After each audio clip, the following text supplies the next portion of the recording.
Pod. And today we will be talking about maintaining an emotional balance and everything to do with mental health. So we Yeah. have our expert, Dr. Nisarik, here. But Yes. before we begin, I would like to say a little bit about BabyChakra. So BabyChakra is a platform for parents to connect with other parents and experts for better upbringing, parenting decisions for you and your child. And we are also India's most loved online shopping portal for all baby care products. So today we will be, as I said, we'll be talking about mental health, and our experts here today will be giving us tips on how to maintain emotional balance. So, firstly, I would like Dr. Nisar to introduce himself. Yeah. Hello. Good morning to all the viewers. First, I would like to thank BabyChakra for giving me this opportunity to be a part of a panel discussion. As ma'am said, today is 10th October, which is World Mental Health Day. Yes. And I am Dr. Nisarg Shah. I'm a consultant psychiatrist. I'm practicing in the city of Surat since last 7 years. And as the day suggests, our topic for today is a very good topic because mental health is one of the most important aspects of our health, and we actually ignore it a lot. So it is very important, especially if it is coming from a platform like Baby Chakra, where the parents are attending it. It is very important from their mental health aspect.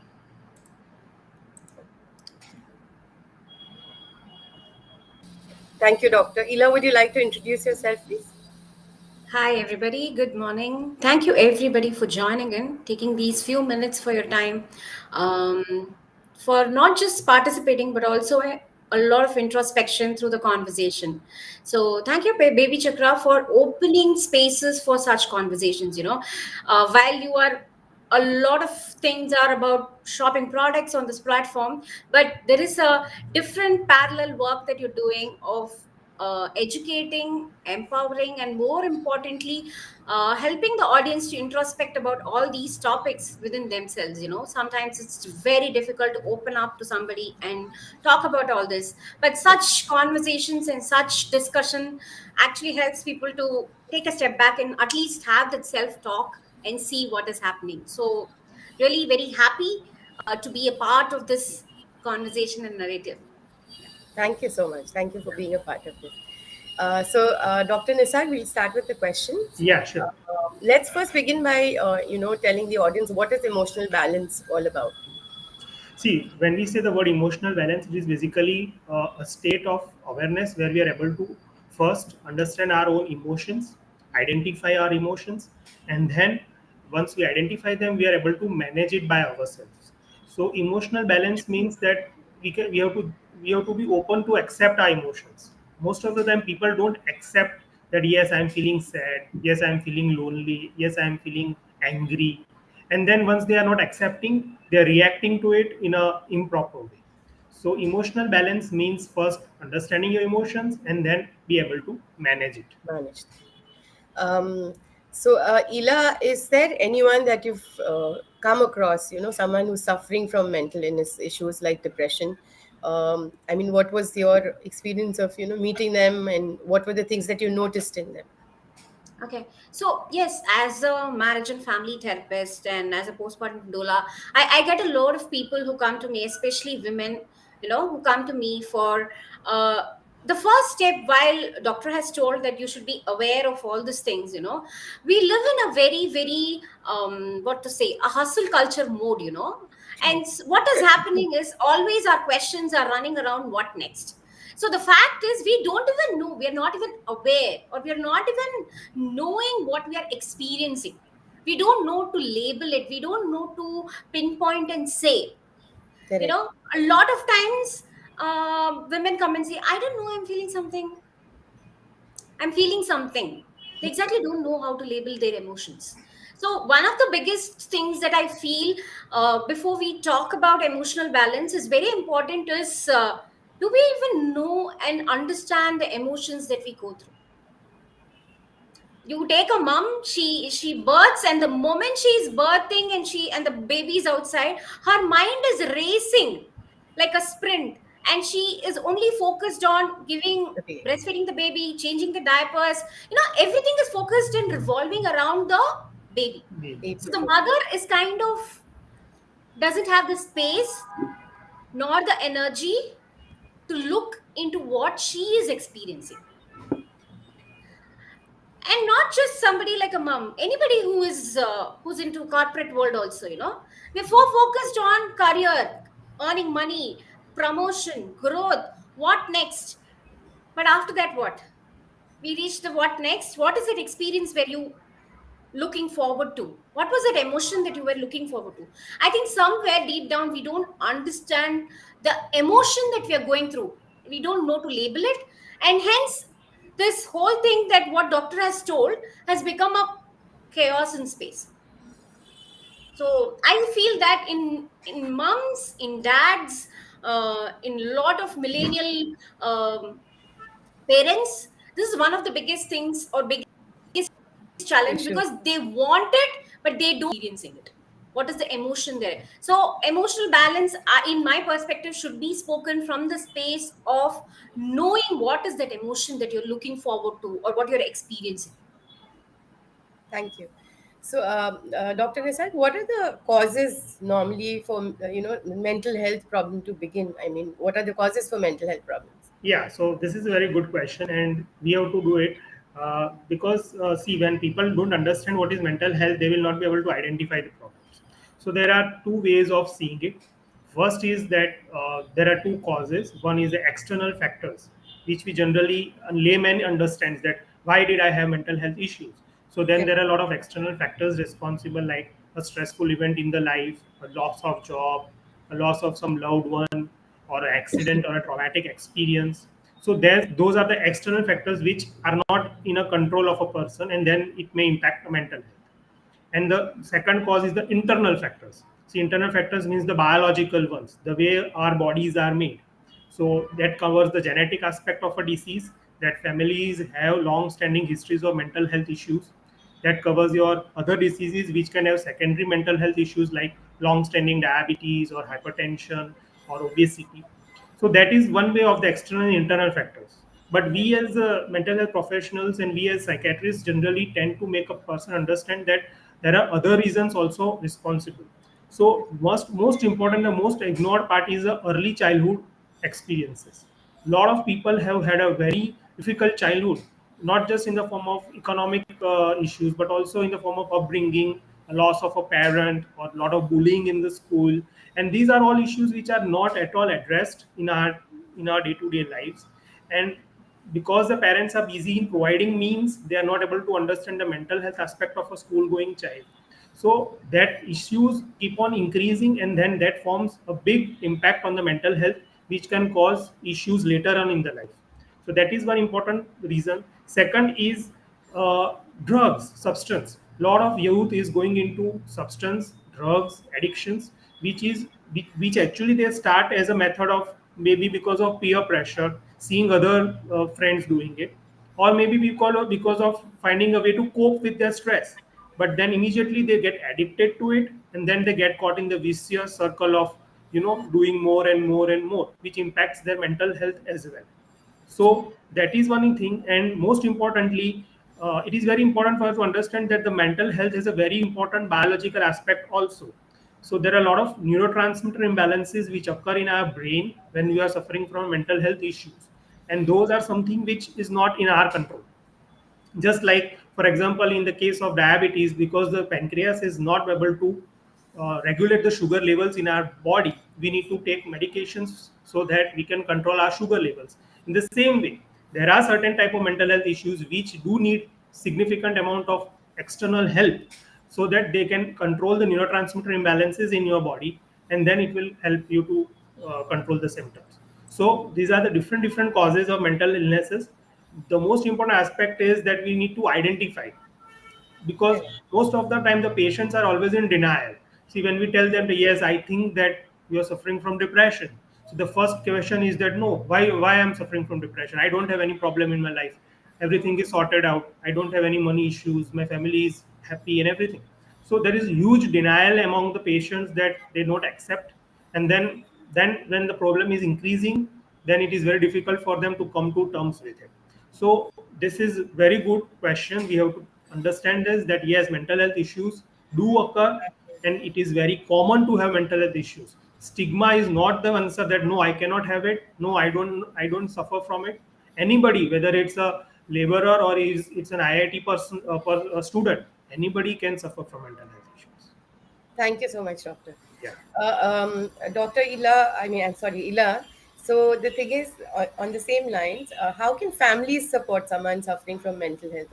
How aware are people now in India about mental health issues, and how can families actually support someone if someone's suffering? Okay. So, as a family therapist, I have seen a lot of times, I have seen where children, parents, grandparents, everybody coming through and sailing through this journey of mental health. While we only see that mental health has become like an open conversation, people are becoming more and more open about mental health Correct. conversations and taboo topics of conversations. I have to actually admit here that all this is happening on social media. If you look at in our own houses, our own families, how many of us are actually sitting and talking about it? How True. many of us in the next door are okay to talk about it? How many of us are okay that one of our aunts are going through a depression, or one of our cousins or nephews are okay going through some kind of postpartum depression or anything for that matter?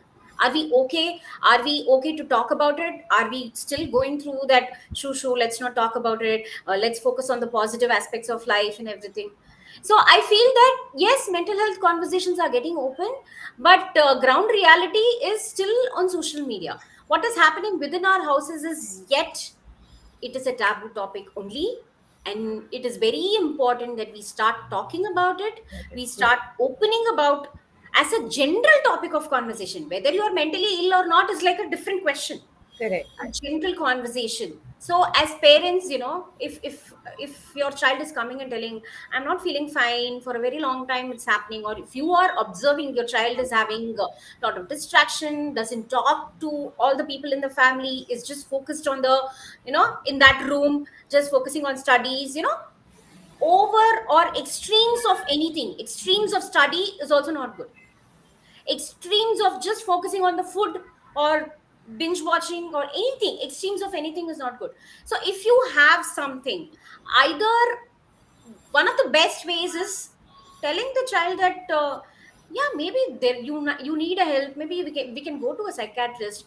The parents can say that we also went through, we also went and spoke to a psychiatrist, maybe you can also go and speak, they could be of help. Maybe sometimes as parents we cannot help you and give you the channel, that's why the expert comes into the place. For me, I look forward to a India or a global space where going to a psychiatrist like Dr. Nisag Shah should be like, if there is a heart problem, we go to a cardiologist, right? And this, it should be the same way. Like, I can just call up and book an appointment saying, I want a consultation, I want a counseling, I want to talk to you. It should be as normal as that.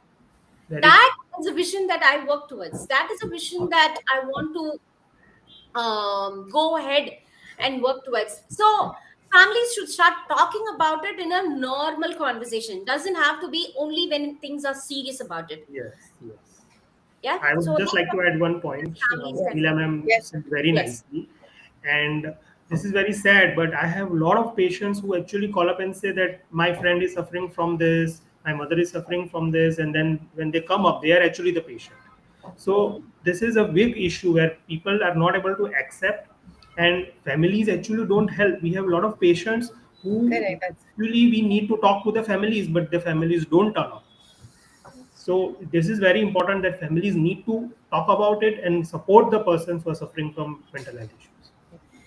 Dr. Nisag, but how does one tell if someone is suffering from mental health? What are the Yeah, signs? Early yeah. signs? So symptoms, sign symptoms are of different mental illnesses have different symptoms. But as Ila ma'am suggested, if there is a abnormal behavior which is observed by the family members Yeah, or by the patient himself regarding their behavior, their external appearances, their correct. day-to-day work, whether it's a child who is not wanting to go to the school or not wanting to go to the playground which he usually goes, if his eating habits have changed completely, he's eating a lot or he's not eating at all, So these are all different behavior patterns which you can see in a patient who is suffering from mental health issues.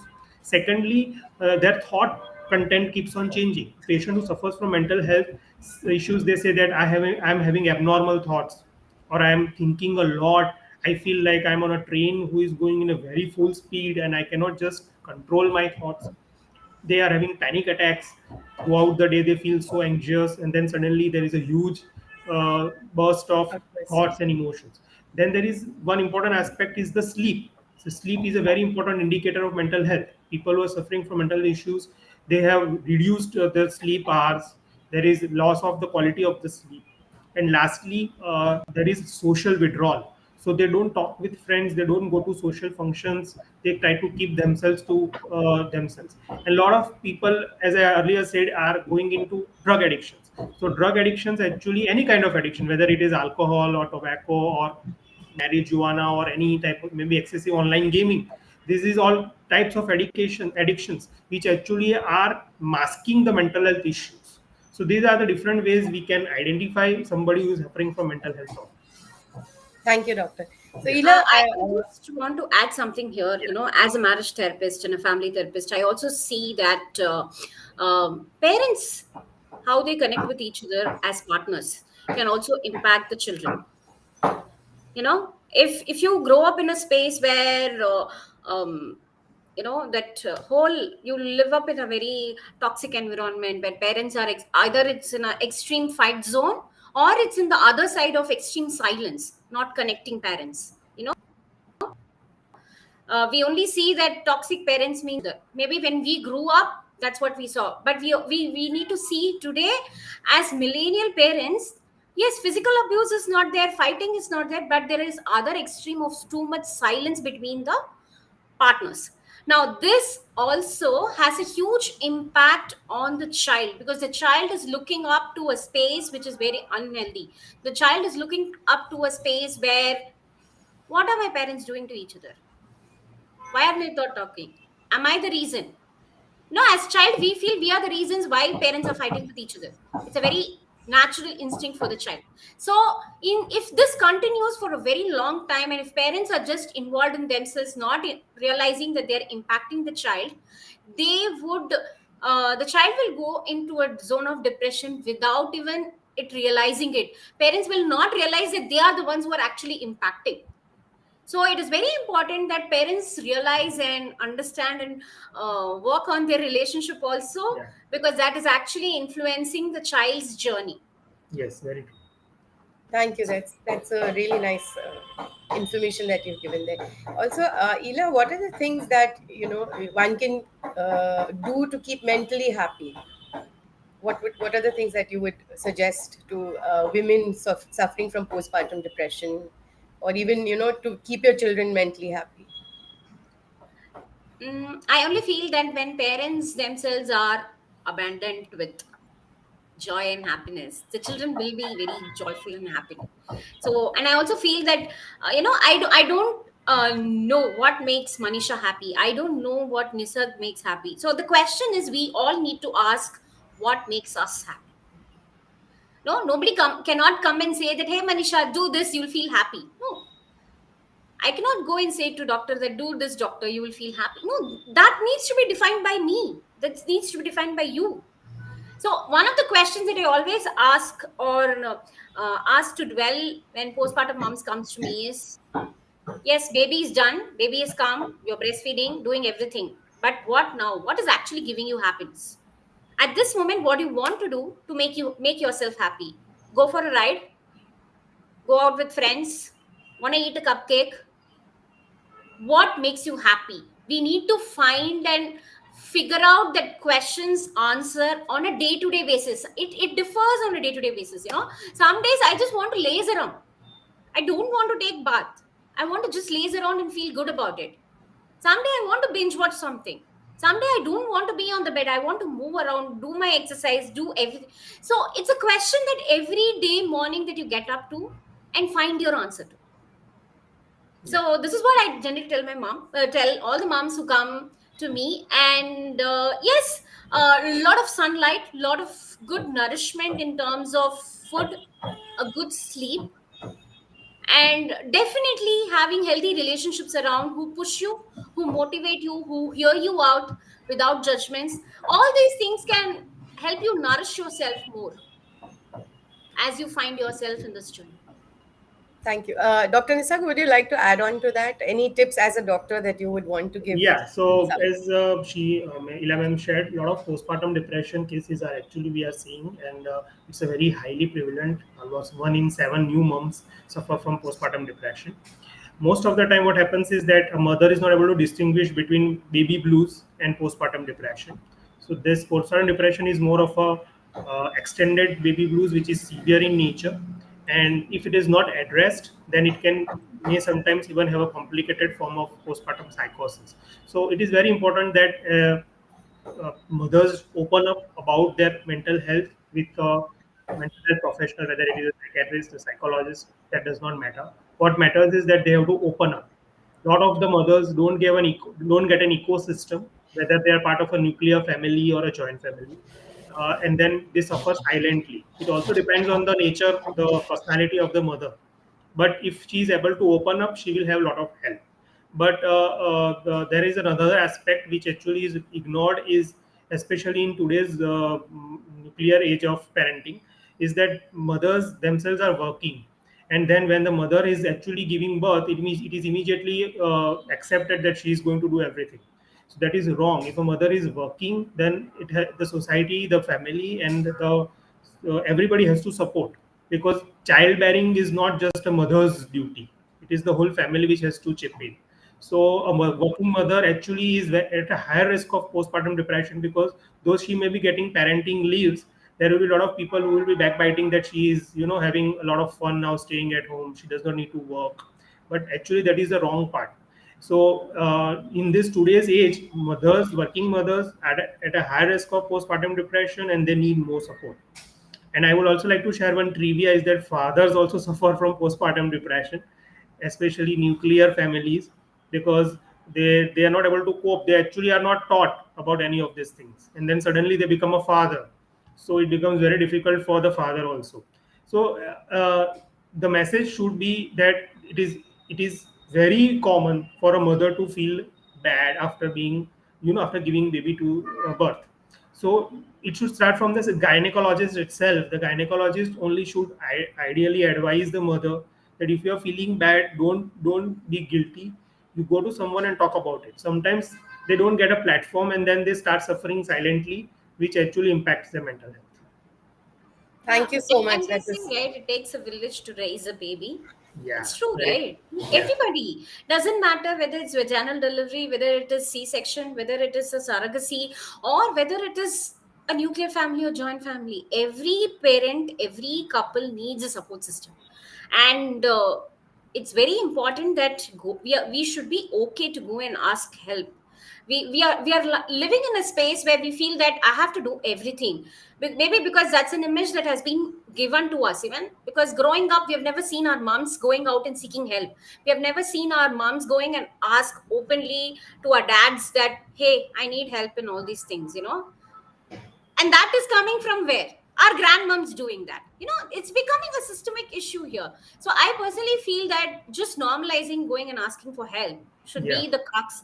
And yes, as couple, um it's important that you start working on your relationship, because this journey could be little smoother if the partner's presence, physical, mental, emotional, all ways of presence is there in the relationship. And with dads also, I would say, I feel so sad, and sometimes I feel bad for dads, because our country doesn't give them any privilege to live and enjoy the space of birthing or parenting. yeah, Even at least for women now, 6 months of maternity holidays are there today. It's very, very rare that even a week's time is okay. And imagine a dad wants to be here, but then physically he is in the corporate world, or physically he's in the mentally and physically he's in that office space. So I feel it's very important that as a couple you sit and talk, give yourself some space, plan something out, so that you get the time to enjoy this journey. When I say enjoy, I'm not saying go and have party. I'm saying just sitting and experiencing those emotions that you're going through.